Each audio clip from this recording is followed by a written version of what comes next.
Hello traders, आपका अपने इस चैनल में फिर से स्वागत है। आज हम लोग बात करेंगे पूरे टेक्निकल चार्ट के बारे में और जो ज़रूरी हैं उनके बारे में खासकर बात करेंगे और एक एक चार्ट को भी देखेंगे और उसके बिहेवियर को भी जानने की कोशिश करेंगे कि ये चार्ट बन क्यों रहा है। आप लोग तो जानते ही होंगे कि चार्ट में कंटिन्यूएशन चार्ट, रिवर्सल चार्ट और बायलैटरल चार्ट होते हैं और कुछ एक्सेप्शन चार्ट भी हैं जो मैं बताने की कोशिश करूँगा इस वीडियो के माध्यम से।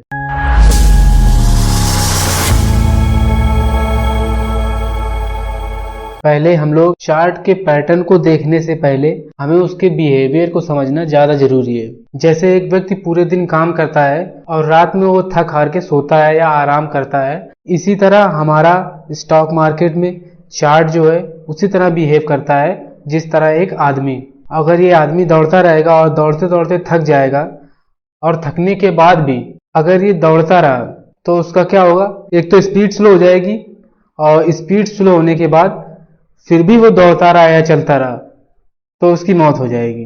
इसी तरह हम चार्ट पैटर्न में भी देखते हैं, अगर चार्ट की मूवमेंट एक डायरेक्शन में चलती गई और एक सीधी कैंडल के साथ बन गई तो उसमें क्या होगा, या तो करेक्शन आएगा या तो और मूवमेंट देना शुरू करेगा। अगर वो रुक नहीं रहा है करेक्शन के लिए या रिट्रेसमेंट के लिए या कंसोलिडेशन के लिए, जो उसका आने वाला मूवमेंट होगा वो डाउन ट्रेंड में स्टैब्लिश हो जाएगा। इसलिए इतना ज्यादा मूवमेंट देने के बाद उस चार्ट ने आराम नहीं किया, मतलब कि कंसोलिडेट नहीं किया। अगर वो कंसोलिडेट नहीं करेगा और मूवमेंट जो देता रहेगा अप अप अप और इसके बाद अचानक ही डाउन ट्रेंड आ जाएगा। चलिए एक एक चार्ट को देखना शुरू करते हैं। चलिए सबसे पहले चार्ट देखते हैं हम। रिवर्सल पैटर्न का ये चार्ट है, इसे हम राइजिंग वेज कहते हैं। इसमें क्या हुआ है कि जो मूवमेंट है, जैसे एक आदमी है उसने मूवमेंट हाई दे दिया है, काफ़ी देर से चल के आया है, दौड़ के आया है और इसके बाद उसने थोड़ा सा रेस्ट किया है और रेस्ट करने के बाद उसने फिर से दौड़ लगाना शुरू की है और दौड़ लगाने के बाद इससे हाई तो गया है और हाई जाने के बाद फिर वो थक गया है और उसमें से जो ताकत थी उसकी या क्षमता थी दौड़ने की वो ख़त्म हो रही थी। और फिर इसी ने क्या किया है, थोड़ा सा रेस्ट किया है और रेस्ट करने के बाद फिर एक दौड़ लगाई है और दौड़ लगाने के बाद इससे और इस दोनों से ऊपर निकल गया है। ऊपर निकलने के बाद उसकी जो क्षमता थी दौड़ने की वो इस बार खत्म हो गई है और वो फिर आराम करने के लिए, थोड़ा सा रेस्ट लेने के लिए सोचता है और थोड़ा सा रेस्ट भी लेता है और उसके बाद अगेन फिर दौड़ लगा देता है अचानक।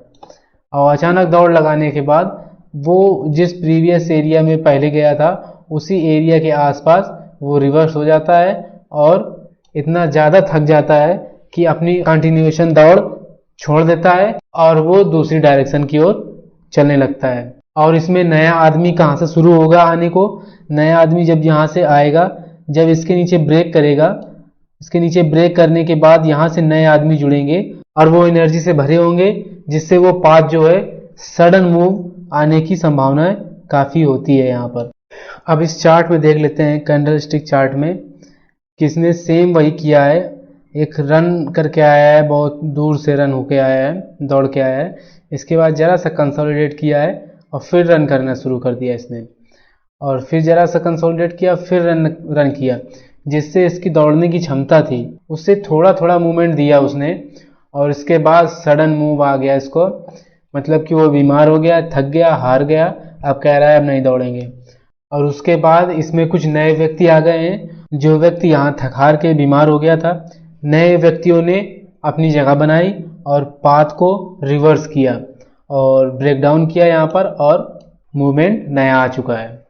अब ये सेम उसी की तरह है, राइजिंग वेज की तरह बिल्कुल, जिसमें मूवमेंट जो है ऊपर की ओर जा रहा था। अब इसमें क्या है, ये फॉलिंग वेज है, इसमें मूवमेंट क्या है, ऊपर से नीचे की ओर आ रहा है और नीचे की ओर आने के बाद जो व्यक्ति है वो भी थकना यहाँ पर शुरू किया है, यहाँ पर थक हार कर खत्म हो गया है और नए व्यक्तियों को अंदर आने दिया है जिससे दूसरा ट्रेंड शुरू हो सके, सेम जैसे ही राइजिंग वेज में हुआ था। तो इसे हम समझाने की ज़्यादा ज़रूरत नहीं है, हम जानते हैं कि राइजिंग वेज में क्या हुआ था। जैसे कि आप देख सकते हैं इसमें कि फॉलिंग वेज में क्या हुआ है, ट्रेंड जो हमारा ऊपर से आया हुआ है और थोड़ा बहुत मूवमेंट देने के बाद यहाँ पर दौड़ लगाने के बाद भी उसको सस्टेन नहीं हो पाया कंटिन्यूएशन और यहाँ से उसने रिवर्स दे के ब्रेकआउट दिया ब्रेकआउट देने के बाद पूरा का पूरा ट्रेंड चेंज हो गया। ये हमारा फॉलिंग वेज है। अगर आप लोगों को समझ में आ रहा है कि इसने इतनी दूर कंसोलिडेट तो किया है, बट ये कंसोलिडेशन जो है वो अपने पाथ में किया है। अगर इसने यहाँ पर पाथ पे आके कंसोलिडेट थोड़ा सा ऊपर की ओर करता, इस तरह से करता, कंसोलिडेट एक फ्लैग बनाता, देन ब्रेक डाउन होता, तब ये कंटिन्यूएशन वर्क करता। बट इसने सस्टेन नहीं किया और थोड़ा थोड़ा सा मूवमेंट देता गया है, और इसके बाद जो थक हार के जो व्यक्ति थे वो निकल चुके हैं और इसमें नए व्यक्तियों का एंटर हुआ है जिन्होंने इसका पाथ है पूरा चेंज कर दिया है, इसीलिए इसे फॉलिंग वेज कहा जाता है। अब हम देखेंगे सबका चाहे था एम पैटर्न। इसलिए सारे ट्रेडर्स एक मूवमेंट के बाद एम पैटर्न ढूंढना शुरू कर देते हैं। जब मुझे एम पैटर्न दिख जाएगा तो मैं एक रिवर्सल के लिए सोच लूंगा कि अब यहाँ से ट्रेंड चेंज होने वाला है, ट्रेड लेने के लिए स्टार्ट हो सकते हैं। और इसमें क्या होता है कि मूवमेंट देता तो है, इसके बाद कंसोलिडेट भी किया। कंसोलिडेट देने के बाद जो प्रीवियस मूवमेंट था उसी के आसपास से बायर होते हैं वो निकल जाते हैं, और सेलर जो हैं वह एक्टिव होने शुरू हो जाते हैं। और एक्टिव होना शुरू हो जाते हैं, ना कि हो जाते हैं, तो एक्टिव होना शुरू होते हैं। और इस नेक लाइन के बाद जब ब्रेक डाउन दे देता है, ब्रेक डाउन देने के बाद सेलर एक्टिव हो जाते हैं, और एक्टिव होने के बाद ब्रेक डाउन होता चला जाता है। तो इस तरह का हमारा एम पैटर्न होता है। तो इसमें हमें ट्रेड लेने में थोड़ा सा आसान रहता है कि ये जल्दी क्विक मूवमेंट बनता है और इसमें ट्रेड लेने के लिए आसानी हो जाती है। अब जस्ट अपोजिट उसका डब्ल्यू पैटर्न होता है, और इसमें भी क्या होता है कि जब डाउन ट्रेंड स्टैब्लिश हो जाता है या डाउन ट्रेंड चालू रहता है, और उसके बाद जो ट्रेडर्स होते हैं वो सोचते हैं कि काफ़ी दूर आ चुका है, अब जब भी डब्ल्यू पैटर्न बनेगा तब हम रिवर्सल के लिए सोचेंगे। और इसी तरह रिवर्सल होना शुरू होता है कि जब ये नेक लाइन के ऊपर क्रॉस करता है तो यहाँ पर बायर एक्टिव हो जाते हैं और ट्रेंड को रिवर्स कर देते हैं और दूसरी ओर चलने लगते हैं। अब इसमें देख लेते हैं ये एम पैटर्न बना हुआ है, एम पैटर्न में हुआ क्या है ये भी हम लोग देख लेते हैं एक बार। बिहेवियर इसका क्या हुआ है कि हम लोग देखते हैं कि क्विक मूवमेंट जो आया हुआ है, क्विक मूवमेंट के बाद जो प्रीवियस रेजिस्टेंस था उसी के आसपास उसने सपोर्ट लिया है। सपोर्ट लेने के बाद कुछ बायर एक्टिव हुए हैं, और एक्टिव होने के बाद जो इसके बाद वेट कर रहे थे कब इसमें जो है ब्रेकआउट दे, ब्रेकआउट के साथ में बना रहा हूँ। बट क्या हुआ है यहाँ पर जो प्रीवियस रेजिस्टेंस था उसी के आसपास ने रिवर्स कर दिया और मूवमेंट को चेंज किया। मतलब कि बायर निकल चुके हैं, सेलर ने अपनी पोजीशन बनाना शुरू की है, और ब्रेकआउट देते हुए सेलर की बढ़त बन गई है। और कुछ सेलर ने यहाँ से निकलने की कोशिश की है, या कुछ लोगों ने बाइंग करने की कोशिश की है। रिट्रेसमेंट के बाद जस्ट कंटिन्यूएशन उसी का same just opposite W pattern हम जानते ही हैं कि बायर एक्टिव हुए हैं यहाँ पर और सेलर ने यहाँ पर दम तोड़ दी है, जिससे बायर मजबूत हो गए और ट्रेंड को रिवर्स कर दिया। अब हम लोग एम पैटर्न देख ही चुके हैं, तो जस्ट अपोजिट डब्ल्यू पैटर्न है, उसी तरह बिहेवियर इसी का भी होता है। तो ज़्यादा हम लोग को इसमें समझने की ज़रूरत नहीं है, हमने एम पैटर्न समझ लिया है। अब चलते हैं नेक्स्ट चार्ट की ओर। अब देख लेते हैं हम ट्रिपल टॉप। ट्रिपल टॉप में क्या होता है कि जो बायर होते हैं वो रुकने की कोशिश करते हैं सेकेंड हाफ में भी, कि वेट करते हैं कि अब इसमें भी जो सपोर्ट लिया है जहाँ पर उसने प्रीवियस सपोर्ट जो है उसी के आसपास फिर बायर एक्टिव हो जाते हैं दोबारा, और वेट करते हैं कि इस बार तो ब्रेकआउट देगा अब ऊपर की ओर। और ऐसा होता नहीं है, सेलर फिर से एक्टिव हो जाते हैं और इस रेंज में बायर कमज़ोर पड़ जाते हैं और सेलर एक्टिव ज़्यादा हो जाते हैं, और यहाँ पर ब्रेकआउट देते हुए सेलर की पकड़ बनी रहती है और सेलर पूरा का पूरा रिवर्स कर देते हैं पैटर्न को। अब देख लेते हैं ट्रिपल टॉप के चार्ट में। ये चार्ट जो है मैं जो बना के लाया हूँ, ढूंढ के लाया हूँ, बहुत ही सिंपल है। कभी कभी इस तरह चार्ट नहीं मिलते हैं, बट चार्ट होते ही ऐसी तरह है कि ट्रिपल टॉप आपको समझ में आए। बट नीचे का बिहेवियर जो है इसका इस तरह कभी कभी नहीं होता है कि आपको यहाँ पर ही ब्रेकडाउन मिले कि आप यहाँ पर ट्रेड लेना शुरू कर दें। और हम देख सकते हैं जैसा कि हमारा ट्रिपल टॉप था उसी तरह ये सेम बिहेवियर दिया हुआ है ट्रिपल बॉटम में। इसमें क्या होता है कि ऊपर से मूवमेंट आती है और ट्रिपल बॉटम बनाती है, और बॉटम बनाने के बाद यहाँ से बायर एक्टिव हो जाते हैं और ब्रेकआउट देने के बाद बायर हावी हो जाते हैं और ट्रेंड को चेंज कर देते हैं बिल्कुल ही। अब हम देख लेते हैं चौथे नंबर का रिवर्सल पैटर्न, जो कि है head and shoulder. Head and shoulder में क्या होता है कि दो शोल्डर बने होते हैं और एक हेड, इंसान का जैसे होता है, दो कंधे और एक सर, जिसमें से ये शोल्डर और एक ये शोल्डर है और ये हेड है। और थोड़ा इसका हम बिहेवियर चेक करते हैं, इसमें होता क्या है एग्जैक्टली। इसमें क्या था कि प्रीवियस मूवमेंट जो थी, प्रीवियस मूवमेंट में बायर एक्टिव थे और बायरों ने एक नया हाई बनाया। हाई बनाने के बाद जो रेजिस्टेंस एरिया था, यहाँ पर रेजिस्टेंस एरिया को ब्रेक करते हुए वहीं पर आ गया जहां पर इसने एक बार सपोर्ट लिया हुआ था, और नेक्स्ट टाइम ये जो रेजिस्टेंस था और वही रेजिस्टेंस इसके लिए भी काम करने लगा। और जो बायर थोड़े नए आने वाले भी थे, उन दोनों के लिए ये previous resistance same resistance work करने लगा। और इसमें हुआ क्या, ब्रेकडाउन देने के बाद मूवमेंट चेंज हो गया और रिवर्स हो गया। अब ये कैंडलस्टिक चार्ट में हेड एंड शोल्डर आपको दिखाई दे रहा है कि नहीं दिखाई दे रहा है, बट ये हेड एंड शोल्डर है। एक ही इसका शोल्डर, ये हेड, और दूसरा शोल्डर ये, और इसमें मूवमेंट जो है इस तरह दी हुई है।